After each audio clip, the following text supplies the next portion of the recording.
틀려도 괜찮아. 다시 공부해야 되는 문제인 겁니다. 왜 틀렸어? 이게 입에 이제 붙어 있는 분들이 있어요.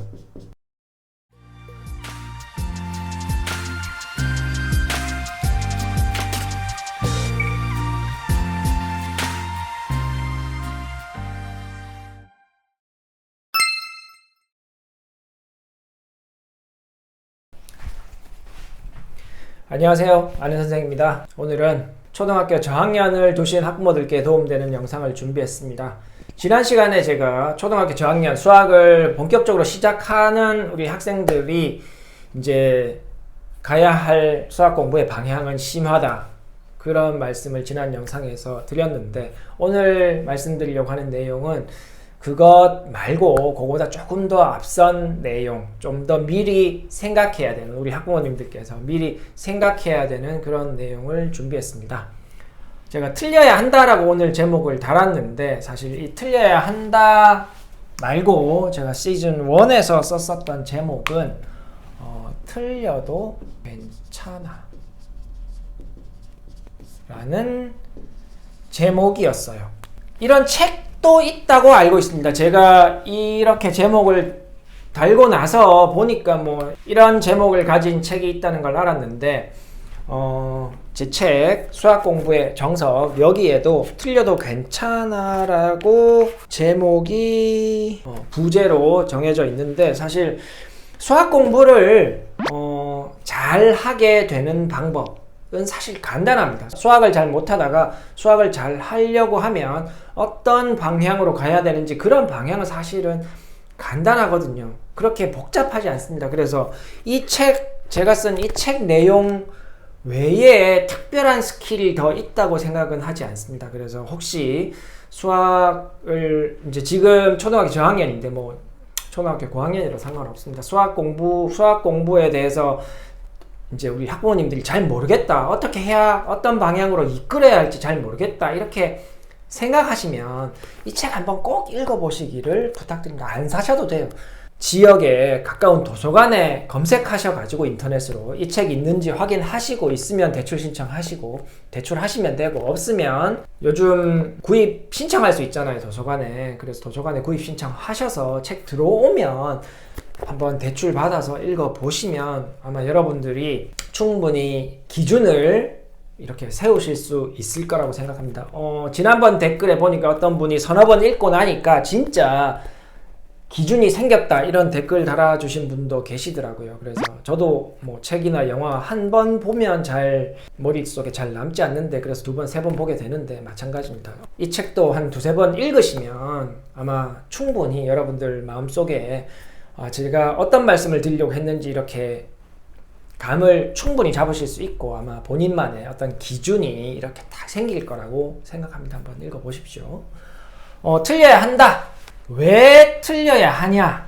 그 부분 오늘 말씀드릴 거고, 그 다음 두 번째는 틀려야 한다, 이런 마음을 안 갖고 있게 되면 어떤 현상이 발생할 수 있는지, 그런 부분까지 오늘 말씀드리고 마무리를 짓도록 하겠습니다. 자, 틀려야 한다. 왜 틀려야 하냐 하면, 자, 우리가 어떤 문제를 풀었을 때, 아이가 문제를 푼다, 숙제를 했다, 뭐 집에서 홈스쿨링을 한다, 아니면 학원에서 문제를 푸는 문제집을 열어봤다, 좋은 방법은 아니지만 어쨌든 그랬을 때 이제 채점한 결과가 있을 거 아니에요. 이렇게 있으면 다 맞히면 좋겠죠. 초등 저학년들은 집에서 이렇게 푸는 학생들도 많잖아요. 그러면 채점 풀고 나서 채점하면 다 맞히면 무조건 막 좋고, 좀 틀리면 안 좋고, 뭐 이렇게 생각하시는 분도 있는데, 그럴 필요가 없습니다. 자, 이 맞힌 문제는, 그죠? 혼자 풀어서, 자, 묻지 않고 혼자 풀어서 맞힌 문제는, 우리는 이 문제를 아는 문제라고 할 수 있습니다. 그죠? 아는 문제. 아는 문제는 뭐냐 하면 다시 공부 안 해도 되는 문제. 자, 그러면 뭐예요? 틀린 문제는 혼자 풀었을 때 똑같이 틀린 문제는 모르는 문제죠. 다시 공부해야 되는 문제인 겁니다. 그러면 맞힌 문제와 틀린 문제에서 어느 게 더 중요하냐, 이렇게 보면 얘보다 얘가 훨씬 중요합니다. 왜냐하면 우리가 수학 실력을 A와 B가 수학 실력이 다르다고 할 때 A는 여기에 도달했고 B는 여기에 도달했으면 B는 A가 풀어낸 이 문제를 못 풀었다는 거잖아요. 그러면 B가 A와 같은 실력을 갖게 되려면 이 문제를 혼자 풀어서 맞힐 수 있는 수준이 돼야 A와 B가 같은 실력이 되는 겁니다. 이렇게 이게 B가 풀었던 문제라고 했을 때 이 A가 B와 같아지려면 수학 실력이 이 문제를 공부해서 맞힐 수 있어야 하고 이 문제를 공부해서 다시는 틀리지 않도록 하는 게 중요하죠. 그러니까 어떤 문제를 풀었을 때 틀리는 거는 자연스러운 것이고 반드시 틀리는 문제가 있어야 실력 향상이 되는 겁니다. 물론 실력이 아주 좋은 아이는 틀리는 문제가 아주 적을 거고 그 학생도 그 적은 틀린 문제를 공부함으로써 조금 더 나아가는 겁니다. 실력이 좋은 방향으로. 틀린 문제가 많은 학생들은 그 많은 틀린 문제를 줄여나감으로써 실력이 향상되는 거죠. 그러니까 무조건 틀려야 됩니다. 99%의 학생은. 그러니까 틀리는 건 정상적인 거죠. 정상적인 거니까 틀려도 괜찮은 겁니다. 실력을 올리기 위해서는 문제를 풀었을 때 반드시 틀려야 되죠. 매번 문제집을 푸는데 다 맞다. 그러면 그 문제집 난도를 올려줘야 되는 겁니다. 그래서 어떤 문제를 틀렸을 때 왜 틀렸어? 이게 입에 이제 붙어 있는 분들이 있어요.